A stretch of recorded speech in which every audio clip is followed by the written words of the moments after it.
waxyaabaha ugu foosha xun ee nolosha nagu haysta waxaa ka mid ah goortii aan qof ku aragna ceeb waxaan u sheegnaa dhammaan kuwa hareero jooga balse isaga uma sheegno si uu wax iskaga beddelo mana u qarinno walaalkeena muslimka ah ceebtiisa akhlaaqduna waa waxyaabaha ugu badan ee ku caawiya goortii aad maqan tahay muuqaalka sare ee dadka yuusan ku kadin sababtoo ah biyaha badduba marka kor laga fiirinayo way qurxoon yihiin marka la dhadhamiyana way dhanaan yihiin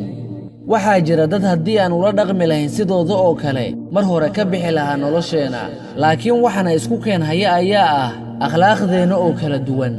haddaba ha ku dayan qofka xun ee ka wanaagsanow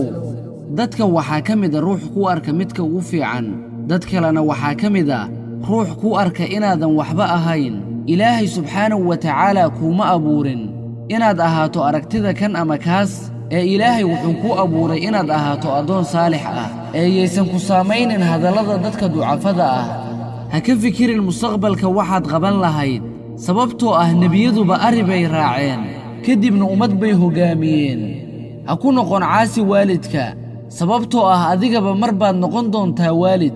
shardi ama waajib ma ahan inaad noqoto qof weyn si aad u noqoto qof xigmad badan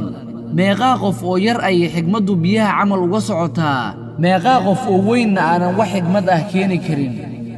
qof walba oo xariir ama dahab ku labisan macnaheedu ma ahan inuu qofkaas amiir ama boqor yahay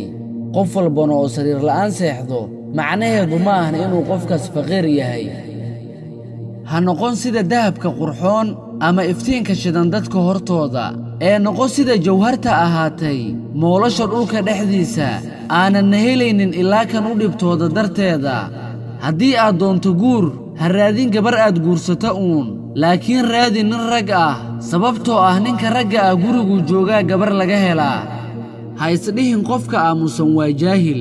meeqa aamusnaabaa markay hadleen qalbiyadu ay qashuuceen ha noqon sida sigaarka oo kale sababtoo ah sigaarku lacag baa laga bixiyaa marka loo baahdo marka lagu danaysana kabtaa lagu damiyaa